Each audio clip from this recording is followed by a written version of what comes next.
ఇది మన యొక్క ప్రవీణ్ పగడాల బ్రదర్ ఇది మరణాన్ని అనే కంటే త్యాగము అని అనొచ్చు, లేదు అంటే నా ఈ మనువాదుల భాషలో కరెక్ట్ చెప్పాలంటే నరబలి.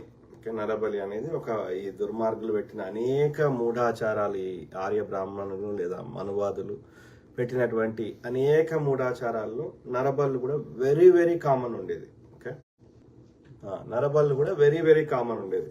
ముఖ్యంగా విష్ణుకుండినులు అనే వాళ్ళు తెలంగాణ ఈ ప్రాంతం యొక్క బేస్డ్గా పరిపాలన కొనసాగించారు. వాళ్ళ కాలంలోనే అసలు ఈ గుళ్ళు అంతకుముందు ఓపెన్ విగ్రహాలు ఉండేవి. ఓకే, సో ఆ తర్వాత గుడి కాన్సెప్ట్ కూడా ఈ విష్ణుకుండినుల కాలంలోనే వచ్చింది. ఓకే, లేదంటే ఇక్ష్వాకుల కాలంలో. ఓకే, సో కాబట్టి ఇక్కడ ఏం చెప్తున్నా అంటే ఈ నరబలి ఈ యొక్క అది అందులో హమారా ప్రసాద్ ఉన్నడా, లేకపోతే అమారా ప్రసాద్ కేవలం ఇన్ఫర్మేషన్ ముందస్తుగానే తెలిసిందా అనేది క్వశ్చన్ మార్క్ హమారా ప్రసాద్ గురించి. అది కాకుండా డెఫినెట్లీ ఈ లలిత్ కుమార్ అండ్ ఈ యొక్క మన కరుణాకర్ సుగుణ హస్తము డెఫినెట్లీ ఉంది. రాధా మనోహర్ అనేట ఆయనకి ఆయన కూడా రిక్వెస్ట్ చేసి ఉంటాడు, ఏది మన యొక్క చిన్నజీయర్ గారు. సో ఏది ఏమైనా ఇక్కడ రాష్ట్ర స్థాయిలో చిన్నజీయర్ అనే దుర్మార్గుడు వీళ్ళు, ఎందుకంటే ఈ అమారా ప్రసాద్ నాకున్న సమాచారం మేరకి ఈ అమారా ప్రసాద్, కరుణాకర్ సుగుణ, ఈ లలిత్ కుమార్, ఆ కళ్యాణి భార్గవి ఇట్లాంటి పెంపుడు కుక్కలని కుక్కలని కంటే ఇంకేమన్నా విద్వేష పురుగులని, ఓకే, వీళ్ళందరినీ పెంచి పోషిస్తుంది చిన్నజీయర్ గారు. ఓకే, జిఆర్ ట్రస్ట్ కింద 1000 కోట్ల ఆస్తులు ఎందుకుంటాయి సర్వసంగ పరిత్యాగి? సో 1000 కోట్ల భూములు ఎందుకుంటాయి అనేది ఆలోచించాలి. ఒక రమణ మహర్షి దగ్గర లేవు. ఒక లైఫ్ ఆఫ్ యోగి అని బుక్ రాసి క్రియాయోగాన్ని పరిచయం చేసినటువంటి బాబాజీ దగ్గర లేవు 1000 కోట్లు. ఓకే, వాళ్ళు సర్వసంగ పరిత్యాగులు. ఆ హిమాలయాల్లో ఆ యొక్క దాదాపు వస్త్రం ఎలాంటి, ఎందుకంటే వాళ్ళకు ఈ యొక్క బట్టలు కూడా ఈ ప్రకృతికి విరుద్ధం అన్నట్టు. అంటే దిగంబరులు, దిక్కులే అంబరంగా గలవారిని దిగంబరం అంటారు. అంటే ఇక శరీరం మీద ఏముండదు, ఎట్లా పుట్టినామో అట్లనే. ఓకే, సో అట్లా అంత ఏమంటారు, అంత పవిత్రమైన వాళ్ళు. కానీ చిన్నజీయర్ అనే దుర్మార్గుడు 1000 కోట్లకు ఆస్తులు. వాళ్ళు చెప్పే ఏ మాటకి ఒక సైంటిఫిక్ టెంపర్ ఉండదు. ఒక ల్యాబ్లో టెస్టులు చేయలేము, ఒక చారిత్రక ఆధారాన్ని చూపెట్టలేము. ఆ చెత్తని మనకి రుద్దుతా ఉంటారు అన్నట్టు. ఓకే, సో ఆ క్రమంలో ఇది ప్రవీణ్, నేను నాకు వచ్చిన వేరియస్ ఇన్పుట్స్ని బట్టి నా సొంతంగా విశ్లేషించిన దాన్ని బట్టి, ఓకే, ప్రవీణ్ బ్రదర్కి సన్నిహిత్యంగా ఉన్న వాళ్ళతో మాట్లాడిన దాన్ని బట్టి, మానవత్వం ఉన్న వాళ్ళు రియాక్ట్ అయిన దాన్ని బట్టి నేను చెప్తాను. సో ఇందులో ఇక ఆధారాలు అడగొద్దు. ఆధారాలు అడిగేది ఉంటే నేను ఇక్కడ కూర్చొని ముచ్చట చెప్పా. ఓకే, నేను కొట్లాడే విధానం వేరే ఉంటుంది. ఓకే, ఆధారం అడగకూడదు. ఆధారం అడగాలంటే అప్పుడు నన్ను ఐజీని చేయండి, లేకపోతే ముఖ్యమంత్రిని చేయండి, ఇంకోటి ఏదైనా చేయండి, ఆధారాలు పట్టుకొని వస్తాను అన్నిటికీ. అర్థమైందా? మనకి లిమిటెడ్ రిసోర్సెస్ ఉన్నప్పుడు మనకు యొక్క ఆధారాలు రావు. ఎవరైతే అధికారంలో ఉన్నారో సామాన్యులు ఏం చేయగలుగుతారు? మన యొక్క వాదనని వినిపించగలుగుతాము, మనం రిక్వెస్ట్ చేయగలుగుతాము, లేకపోతే డిమాండ్ చేయగలుగుతాం. కానీ ఇక మన తరఫున ఒక ప్రతినిధి నిలబెట్టినప్పుడు వాళ్ళకి అన్ని రిసోర్సెస్ వాళ్ళకి ఇచ్చినప్పుడు మనం ఎక్కడి నుంచి పట్టుకొస్తాం? ఇవాళ నాకు సీసీ ఫుటేజ్ కావాలి ఆధారం, నాకు ఆ ఒక్క పర్టికులర్ టైం కాదు ఎంటైర్ డే కావాలని అడుగుతున్నా. నాకు ఎవరు ఇవ్వాలి? గవర్నమెంట్ ఇవ్వాలి. అంటే ఏం చేయాలి? మనము కోర్టు ద్వారా ఆర్డర్ అనేది తెప్పించుకోవాలి, లేదంటే ఆర్టీఏ వేయాలి. ఆర్టీఏ వేస్తే ఈ ఎన్డీఏ ప్రభుత్వం వచ్చినాక నో డేటా అవైలబుల్ అని చెప్తున్నది. మరి కంట్రోల్ వాళ్ళ చేతులు ఉన్నాక ఆధారం మన దగ్గరికి ఎట్లా వస్తుంది? అంటే మనమే డైరెక్ట్ ఇన్వాల్వ్ అయి చేస్తే తప్ప రాదు. దట్ డస్ నాట్ మీన్ ఆధారం లేనంత మాత్రాన ఆ సమాచారం తప్పు అనలేం కదా. ఇప్పుడు నా ఫేస్ ఉంది, నేను ఏడుస్తున్నాను నవ్వుతున్నాను అనేది నా ముఖం చెప్తుంది కదా. దానికి ఆధారం అడిగితే ఏం చెప్తాం? ఆ సిచ్యువేషన్ సర్కమ్స్టాన్షియల్ ఎవిడెన్స్ ఉంటుంది కదా. ఆ యొక్క జరిగిన విధానంలో మనం చెప్పొచ్చు కదా, అది నిజమా కాదనేది ఒక అవగాహన వస్తుంది కదా. అర్థమైందా? కాబట్టి పిచ్చి మాటలు మాట్లాడితే కలవదు. ఏది ఆధారం పట్టుకరా ఈ పట్టుకరా అంటే కలవదు. మనకు వచ్చిన సమాచారాన్ని చెప్తాం. అందులో ఏమైనా మేక్ సెన్స్ ఉంటే, అందులో కరెక్ట్ అనిపిస్తే తీసుకోండి, కరెక్ట్ లేకపోతే చెత్తకు పుట్టలు వారేయండి. ఓకే, అర్థమైందా? అంత మాత్రాన అసలు ముచ్చటనే చెప్పొద్దు అనే హక్కు లేదు. అందులో అది ముచ్చట ఇంటే కదా అది అందులో ఎంతవరకు కరెక్ట్ ఉంది లేదు అనేది మనం కూడా ఆలోచిస్తాం కదా. ఏది పడుతుంది వచ్చి చెప్పాం కదా, చెప్తే మన వాల్యూ పోతుంది కదా. ఇప్పుడు కరుణాకర్ సుగుణ ఏది నేను అమ్మాయిలను బ్రోకర్ చేస్తా అన్నాడు. ఎక్కడైనా ఒక ఆధారం చూపెట్టే, ఓకే ఆధారం చూపెట్టకున్నా సరే, కామన్ సెన్స్. నేను అమెరికాలో అట్లా చేస్తే నన్ను ఇంకా బయట వస్తాడా పోలీసుడు, అమెరికా పోలీస్?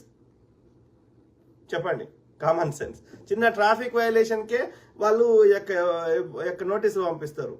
అట్లాంటిది నువ్వు అంత పెద్ద నేరాలు చేసి కంఫర్టబుల్గా వచ్చి రోజు ఇక్కడ ముచ్చట చెప్తావా? ఆలోచించండి. ఓకే, సో ఆ క్రమంలో ఏది అనేక ప్రవీణ్ బ్రదర్స్ సంబంధించిన అత్యంత సన్నిహితులు ఈ మధ్య కాలంలో చాలా మీటింగ్లు పెట్టిర్రు. అపాలజెస్టిక్స్ అని, సాక్షి అపాలజెస్టిక్స్ అని, లేకపోతే 1 month అది మాసికం అంటారు తెలుగులో అయితే 1 month అదే. ఏది ఏమైనా ప్రవీణ్ బ్రదర్స్ సంబంధించిన సన్నిహితులు ఈ మధ్య కాలంలో మాట్లాడారు. అది వడ్డే నవీన్ గారు కావచ్చు, జార్జ్ గారు కావచ్చు, ఇంకా అనేక మంది కావచ్చు. ఓకే, సో 30 ఏళ్ళ సాన్నిహిత్యము. ఇంకో బ్రదరు ఆయన ఏది సీతాఫల్ మండిలో బ్రదర్తో పాటు కొన్ని మంత్స్ ఉన్నాడు, ఓకే, కలిసి జీవించాడు. అట్లా అనేక మంది అతనికి అత్యంత సన్నిహితులు చెప్పిండ్రు. మేము చూసిన కాడికి ఈ క్రిస్టియానిటీలోకి వచ్చిన తర్వాత ప్రవీణ్ బ్రదర్ తాగడం మేమైతే ప్రత్యక్షంగా చూడలేదు. అంటే ఒకరు అబద్ధం చెప్తారు కావచ్చు, ఇద్దరు చెప్తారు కావచ్చు. ఇంతమంది అత్యంత సన్నిహితులు ఎక్కడో చోట ఒక్కసారైనా బయటపడుతుంది. నేనేమంటాను, తాగడం తప్పు కాదు, నా భాషలో తాగడం తప్పు కాదు. ఓకే, ఒక రిలాక్సేషన్ కోసం హద్దులు మించినంత వరకు ఏ పని చేసినా తప్పు కాదు. కాకపోతే ఇక్కడ ఏంది, తాగి నడిపితే తప్పు అంటున్నాం కానీ తాగడం తప్పు అంటలేము. కానీ ప్రవీణ్ బ్రదర్కి ఉన్న అత్యంత సన్నిహితులు చెప్తుంది మాత్రం ఆయన మేమైతే చూడలేదు, మేము అతనితోటి ఇన్నేళ్ళు సహవాసం చేసినాం, లేదా సహచర్యం చేసినాం, లేకపోతే ఫ్రెండ్షిప్ చేసినాం, మేమైతే తాగడం చూడలేదు అని చెప్పారు. అర్థమైందా? వీకెండ్ తాగొచ్చు, లేకపోతే తెలంగాణ కల్చర్లో అయితే ఏది ఈవెన్ డే టైం అయినా సరే అన్నం తినే ముందు 11కు ముందు ఎవరైనా చుట్టం వస్తామో 11కు ముందు పొద్దుగాల 11 కంటే పొద్దుగాల అంటే మార్నింగ్, సో మార్నింగ్ 11 కంటే ముందు వస్తేనేమో ఛాయ్ ఇస్తారు. ఓకే, అర్థమైందా? 11 తర్వాత వస్తే మందే ఆఫర్ ఇస్తాం. లాస్ట్కి వాళ్ళు తాగా నేను పోవాలన్నా సరే ఒక బీరు తెచ్చానే ఇద్దరు సగం కన్నా షేర్ చేసుకుంటారు. ఎందుకంటే అది కల్చర్ ఏర్పడ్డది, అదొక ఎదుటి వారికి ఇచ్చే మనము ఒక ఆప్యాయత, గౌరవము, ఈ కల్చర్ ఏర్పడ్డది. ఓకే, సో ఆ విధంగా తినే ముందు తాగి ఒకటో రెండో పెగ్గులు అది లైట్గానో వాళ్ళ కెపాసిటీని బట్టి తాగి తిని పడుకొని 4 గంటలకు 3:30కో 4కు లేచి మళ్ళీ పోయి ఎవరి పని వాళ్ళు చేసుకుంటారు. నేనేమంటున్నా, రిలాక్స్ కావడానికి తాగితే తప్పు లేదు, తాగి బండి నడిపితేనే తప్పు.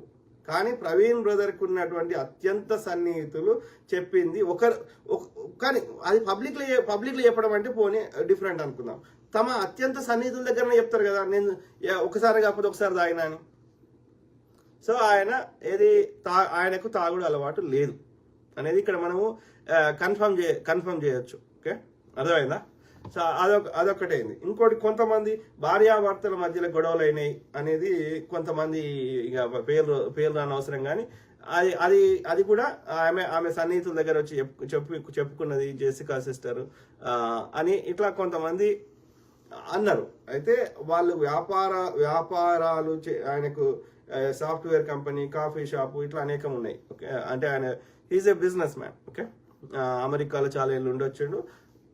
దాంతోపాటు అనేక మందికి సేవ చేస్తున్నాడు, అనేక మంది పిల్లలను చదివిపిస్తున్నాడు. దాంతోపాటు ఆయన ఇంట్లో 12 మంది కంటిన్యూస్గా వాళ్ళకి తనే తల్లి, జెసికా సిస్టర్ తల్లి, ఈ ప్రవీణ్ బ్రదర్ తండ్రిగా 12 మంది అనాథ పిల్లల్ని పెంచి పోషిస్తుండే. 24 గంటలు వాళ్ళ ఇంట్లోనే ఉంటారు. ఓకే, అర్థమైందా? సో వీళ్ళు 24 గంటలు ఉన్నప్పుడు వీళ్ళెవరు చూడలేదు ఆయన తాగడం. ఓకే, సరే అది చెప్పేసిన, దాని గురించి ఎక్స్ప్లెయిన్ చేసిన. అయితే భార్యాభర్తల మధ్య గొడవలు అంటే ఆ కాఫీ షాప్ రిలేటెడ్గా ఏది ఎవరైతే ఇద్దరు పార్ట్నర్షిప్లు ఉన్నారో, సో వాళ్ళ మధ్యలో ఆ వ్యాపార నిమిత్తం ఏదో చిన్న మనస్పర్ధలు వచ్చినాయి తప్ప అంతకుమించి వీళ్ళ వ్యక్తిగత జీవితంలో అట్లాంటివి ఏం లేవు.